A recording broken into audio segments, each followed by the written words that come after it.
Perkenankan saya akan menyampaikan pernyataan Menko Polhukam mewakili pemerintah untuk menyikapi penolakan telusur kontak yang dilakukan oleh seorang yang seharusnya bisa memberi keterangan secara terbuka. Kami baru saja rapat bertujuh, dipimpin saya sendiri selaku Menko Polhukam, didampingi atau peserta rapatnya adalah Kepala BNPB, Ketua Satgas Penanggulangan COVID-19 Pak Doni Monardo, lalu didampingi juga oleh Dirjen P2P Kementerian Kesehatan, kemudian ada Dirjen Imigrasi Kementerian Hukum dan HAM, kemudian didampingi juga oleh Kadifkum, Kepala Divisi Hukum, Mabes Polri, dan Jam Intel dari Kejaksaan Agung Republik Indonesia serta dari Badan Intelijen Negara. Isi pernyataannya sebagai berikut. 1. Seperti yang sudah disampaikan oleh Kepala Satgas Penanganan COVID-19 yakni Bapak Letjen TNI Doni Monardo, saya hendak menyampaikan beberapa hal terkait perkembangan terakhir. Pemerintah ingin menegaskan sekali lagi bahwa 1. Dalam situasi penularan COVID-19 yang masih terjadi, maka setiap warga negara hendaknya menjalankan protokol kesehatan, termasuk secara sukarela mau untuk dites, ditelusuri kontak eratnya, serta bersedia menjalani perawatan atau karantina jika positif tertular virus corona. 2. Pelaksanaan 3T yaitu testing, tracing, dan treatment di samping merupakan upaya pencegahan melalui 3M, memakai masker, menjaga jarak, dan mencuci tangan, adalah merupakan tindakan kemanusiaan dan non-diskriminatif, sehingga siapapun wajib mendukungnya. Pelaksanaan 3T dilaksanakan oleh petugas kesehatan yang dapat mengakses informasi dan data pasien maupun kontak eratnya dalam rangka mencegah terjadinya penularan. Data tersebut tidak untuk disebarkan kepada publik, melainkan hanya untuk kepentingan penanganan kasus.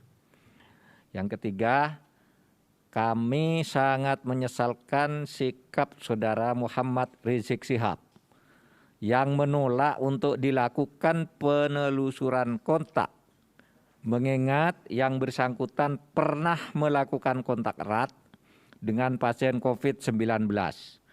Kami meminta sekali lagi kepada masyarakat luas, siapapun itu, untuk kooperatif sehingga penanganan COVID-19 berhasil.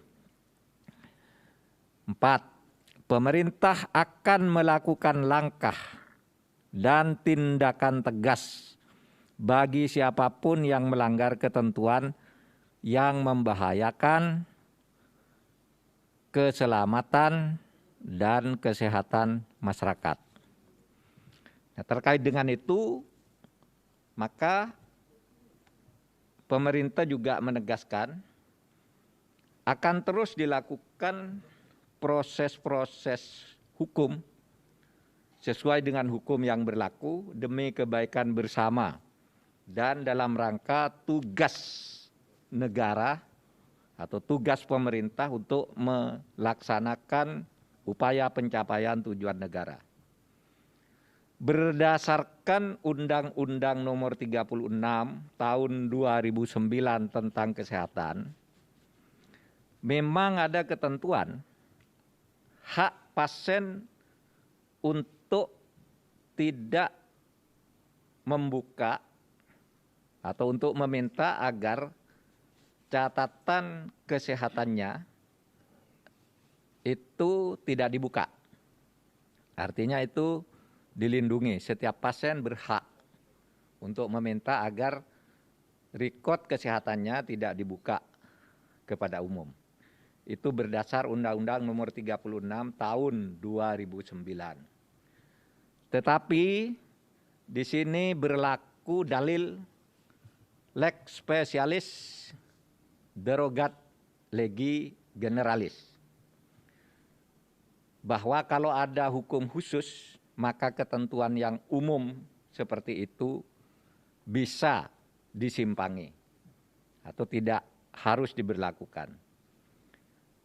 Ada ketentuan khusus bahwa dalam keadaan tertentu menurut Undang-Undang Nomor 29 Tahun 2004 tentang praktik kesehatan dan menurut Undang-Undang Nomor 4 Tahun 1984 tentang wabah penyakit menular, maka medical record atau catatan kesehatan seseorang bisa dibuka dengan alasan-alasan tertentu. Bahkan juga siapa yang menghalang-halangi petugas untuk melakukan upaya menyelamatkan masyarakat, di mana petugas itu melakukan tugas pemerintahan, maka siapapun dia bisa diancam juga dengan ketentuan Kitab Undang-Undang Hukum Pidana pasal 212 dan 216. Jadi ada perangkat hukum di sini yang bisa diambil oleh pemerintah. Oleh sebab itu dimohonkan kepada Saudara Muhammad Rizik Syihab untuk kooperatif dalam rangka penegakan hukum. Kalau merasa diri sehat, tentunya tidak keberatan untuk memenuhi panggilan aparat hukum, memberikan keterangan-keterangan yang diperlukan demi keselamatan bersama. Karena seumpama pun merasa diri sehat, tidak akan menulari orang lain, bisa saja karena beliau adalah tokoh yang selalu menjadi kerumunan, bisa saja beliau terancam ditulari oleh orang lain karena kontak erat dengan orang-orang banyak yang secara teknis kesehatan itu sangat membahayakan bagi penularan COVID-19. Khusus untuk Rumah Sakit UME dan Mercy itu juga akan dimintai keterangan. Dimintai keterangan itu mungkin hanya perlu data-data teknis gitu. Tidak mesti kalau dimintai keterangan itu sudah dinyatakan bersalah. Mungkin hanya dimintai keterangan jam berapa datang, apa yang diperlihatkan, bagaimana, siapa saja yang masuk dan sebagainya. Jadi tidak harus dianggap dia telah melanggar undang-undang, tetapi dimintai keterangan itu harus datang, harus kooperatif. Meskipun berdasar catatan, Mercy itu tidak mempunyai laboratorium dan tidak terdaftar dalam jaringan yang memiliki kewenangan untuk melakukan tes.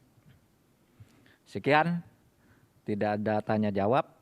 Terima kasih. Assalamualaikum warahmatullahi wabarakatuh.